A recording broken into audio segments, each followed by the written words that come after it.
Bonjour et bienvenue à tous dans cette nouvelle vidéo second degré pour la classe de première spé et on va parler signes et inéquations de polynômes du second degré. Alors on va voir déjà un petit point de cours. Donc pour le signe d'un polynôme du second degré, on peut s'intéresser au discriminant, c'est ce qu'il va y avoir de plus simple.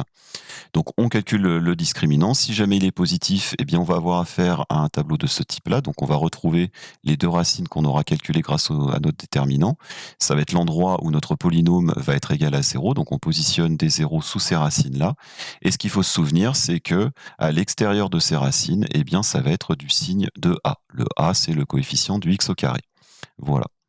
Si jamais notre discriminant est égal à 0, ça veut dire qu'on a une seule racine, donc on la retrouve dans notre tableau de signes. On va positionner notre 0 parce que notre polynôme vaut 0 ici pour cette racine-là. Et on se souvient qu'à l'extérieur des racines, c'est du signe de a. Cette règle fonctionne aussi ici. Et enfin, si le discriminant est strictement négatif, et bien dans ce cas-là, il n'y a pas de racine, mais on a quand même un tableau de signes et il faut faire un tableau de signes quand même. Et la chose à se souvenir, c'est que ça veut dire que notre polynôme, il va tout le temps être du signe de a, de moins l'infini à plus l'infini. Alors en pratique, comment est-ce qu'on fait? Eh bien, on va essayer de résoudre par exemple cette inéquation-là. Alors première chose très importante, quoi qu'il arrive quand vous résolvez une équation, il faut faire un tableau de signes. Même si vous avez trouvé un discriminant égal à 0 et qu'il n'y a pas de racine à votre polynôme, il faudra faire un tableau de signes pour pouvoir conclure. C'est extrêmement important parce que de temps en temps, vous avez tendance à dire il y a discriminant, pas de racine, donc pas de solution. Non, il faut faire un tableau de signes et puis après, on regarde un peu les solutions, ce qu'elles peuvent être.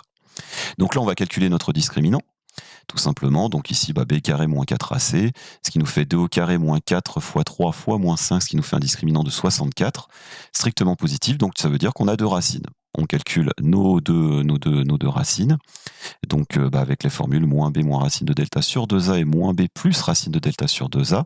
Ici, on trouve qu'on a moins 5 tiers et 1 comme racine, et on va venir les positionner dans notre tableau. Donc bien penser à positionner vos racines, bien entendu, dans l'ordre croissant.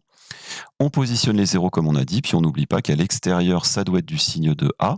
Donc ici, notre A, il vaut 3. Donc à l'extérieur, on va avoir un signe positif, et entre moins 5 tiers et 1, on va avoir un signe négatif. Une fois qu'on a fait ça, eh bien, on va revenir à notre équation. Notre inéquation, pardon. Nous, on veut résoudre 3x au carré plus 2x moins 5 supérieur ou égal à 0. Donc on veut regarder quand est-ce que notre polynôme est supérieur ou égal à 0. Et dans notre tableau de signes, ça veut dire qu'on va aller venir chercher les plus et aussi les zéros parce qu'il y a le et égal à 0. Et dans ce cas-là, on a nos intervalles qui apparaissent. Donc on voit qu'on va avoir l'intervalle moins l'infini jusqu'à moins 5 tiers. On va prendre moins 5 tiers parce qu'on est en supérieur ou égal à 0. Union 1 que l'on prend aussi parce qu'il y a le 0 ici, jusqu'à plus l'infini. On écrit notre solution de façon classique avec des intervalles, et voilà, c'est terminé. Donc voilà, je reprécise encore, très important, si le discriminant est strictement négatif, on fait quand même un tableau de signes afin de pouvoir conclure et de revenir à notre inéquation et de poser notre conclusion. Voilà, je vous remercie beaucoup d'avoir suivi cette vidéo. N'hésitez pas à la liker, la commenter, à vous abonner à la chaîne. On se retrouve très bientôt pour une nouvelle vidéo de maths et je vous souhaite une bonne journée, une bonne soirée ou une bonne nuit selon quand vous la regardez. À très bientôt, au revoir.